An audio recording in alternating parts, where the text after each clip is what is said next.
Hi everyone, it's your daily 10-minute business and finance news wrap for this Friday, the 2nd of December 2022.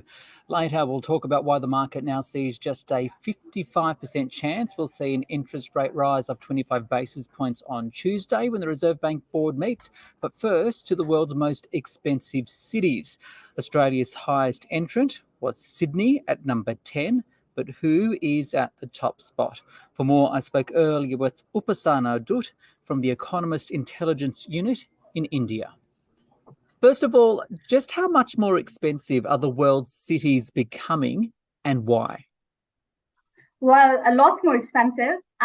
We are now calculating inflation at 8.1% globally.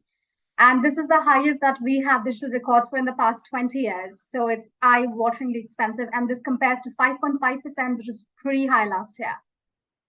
Is there anywhere in the world where inflation is more of a problem than others? Well, globally, prices have risen in literally every city in the world. But I'd say that Western Europe has obviously found it more difficult, especially following the supply chain blockages because of COVID-19 restrictions.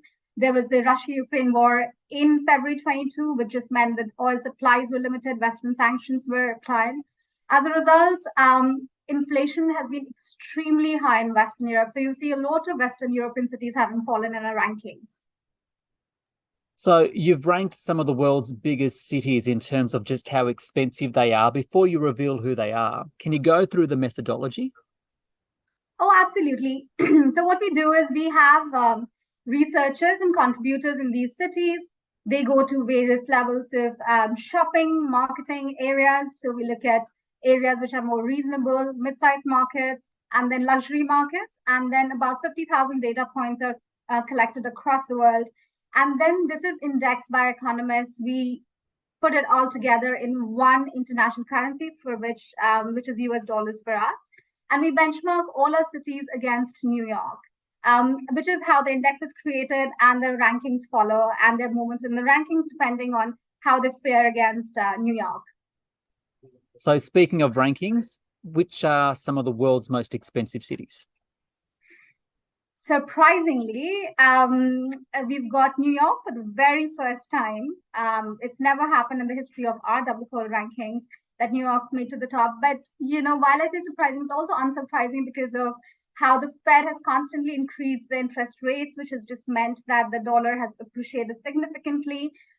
They moved a little bit later, believing that the inflation rate was high and would be transitory, but that wasn't the case ultimately. And when they raised, they kept raising it significantly, and the other central banks then followed suit.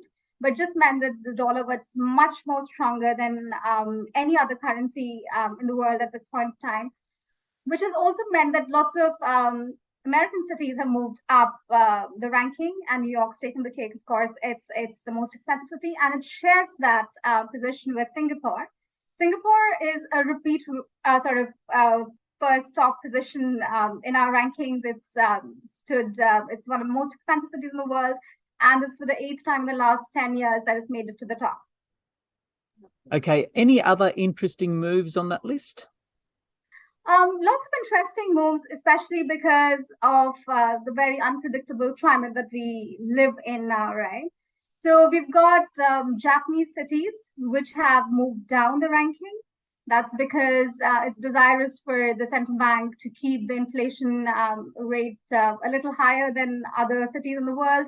They have not managed the interest rates like other banks have across the world, which has actually pushed the Japanese cities down a little bit.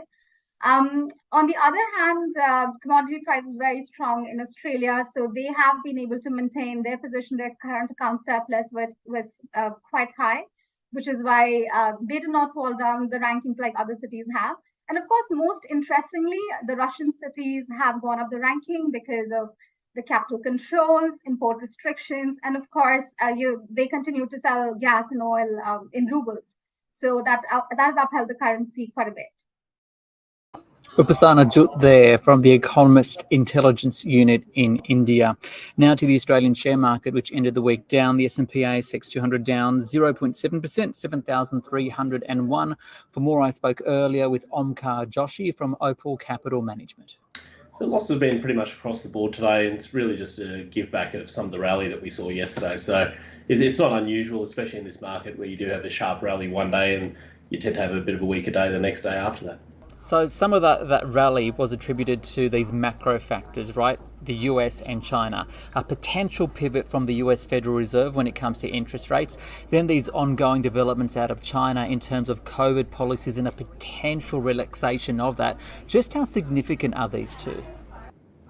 Yeah, so those are both very positive changes for the market, given that obviously if China does start to loosen up its COVID policies, that does mean that there's a lot more of a reopening trade that starts to come through in China. I guess China is the last reopening trade that's left globally, given that they have been effectively closed for the last 2 or 3 years. And so that's very positive, especially for the resources side of things as well, and that obviously feeds straight through to Australia. So it's very positive there. And then obviously, potentially a pivot from the Federal Reserve is also positive for the markets, is given that has been something that's weighed on markets all year. And so while they're probably not going to be cutting rates anytime soon, just lessening the increases does start to get taken a little bit more positively, just given how negative sentiment has really gotten.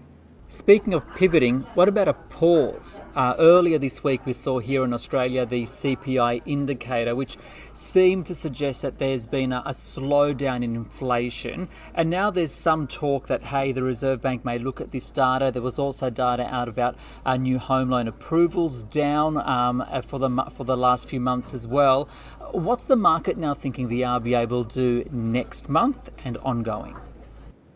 Yeah, so the market is actually only pricing in a 55% chance next week of a rate hike of 25 basis points. So that's considerably lower than what the market was pricing in if we go back a few months ago. And so we've already seen back in October, the RBA did actually only do 25 points when it was basically an 80% chance of a 50-point increase. So we've seen the RBA start to lessen the speed of hikes and really start to become a bit more focused on waiting to see what's actually happened as a result of the rate hikes that have already occurred. And so if we start to see more of that commentary, it's quite possible next week that we still get a 25-point hike, but we are getting to that point where the RBA is going to be a bit more patient in terms of the rate hikes that come through and just watch what's already happened off the back of what they've already done. And finally, this is likely to be the last time I speak to you before the end of the year. Can you look into your crystal ball for 2023? What do you think will be the key themes and opportunities for investors? So I think one of the key themes is going to be what happens with central bank policy around monetary policy. So interest rates obviously were a key driver throughout this year, and the fact is that we saw a significant steepening in rates and a lift in short rates in particular. Next year, it's going to be really what happens with interest rates again. And so if we do start to see interest rates stay where they are or even come back down potentially, then that is going to be very positive for equity markets and risk assets in particular. So that's definitely something to watch. I mean, it's quite possible we see interest rates continue to go up, but interest rates will be key, and obviously that'll be on the back of what happens with inflation. And so obviously this year we saw a lot of inflation coming through. It's starting to now peak out potentially, but if we do start to see that come back down quickly, that all ties in with what happens with rates. So I think both of those are important for next year.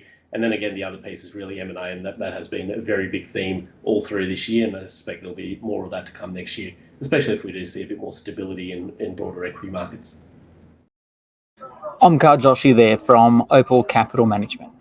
This SBS On The Money stream is provided for informational purposes only. The content in this stream should not be understood as constituting advice or a recommendation. It is not personal advice, and it does not consider your personal circumstances or objectives. You should contact a licensed professional before making any financial